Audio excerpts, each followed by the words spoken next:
পাড়ার দাদারা অন্য পাড়া দিয়ে যাচ্ছি তাই। রঞ্জনা আমি আর আসবো না, রঞ্জনা আমি আর আসবো না।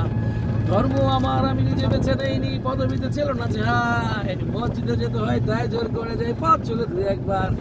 বাংলায় 70 পাই আমি, এক্সামে ভালো লাগে খেতে ভাত মাছ। গাঁজা সিগারেট আমি কোনোটাই ছুঁই না, পারি না চড়তে কোনো গাছ। চশমাটা খুঁজে গেলে মুশকিলে পড়ি, দাদা আমি এখনো যে স্কুলে পড়ি। কবজির জোরে আমি পারবো না, পারবো না হতে আমি রোমিও, তাই দুপুর বেলাতে ঘুমিও। আসতে হবে না আর বারান্দায়। রঞ্জনা আমি আর আসবো না, রঞ্জনা আমি আর আসবো না।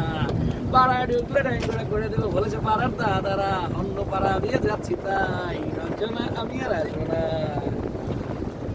তাও যদি বলতাম হিন্দুর ছেলে আমি, এলো বলো কিংবা লয়। মিথ্যে কথায় আমি বলতে যে পারি না, ভেবে ভেবে চেকা খাই। চশমাটা কোথায় গেলে স্কুলে পড়ি, দাদা আমি এখনো যে স্কুলে পড়ি। কবজির জোরে আমি পারবো না, পারবো না হতে আমি রোমিও, তাই দুপুর বেলাতে ঘুমিও। আসতে হবে না আর বারান্দায়। রঞ্জনা আমি আর আসবো না। বুঝছে?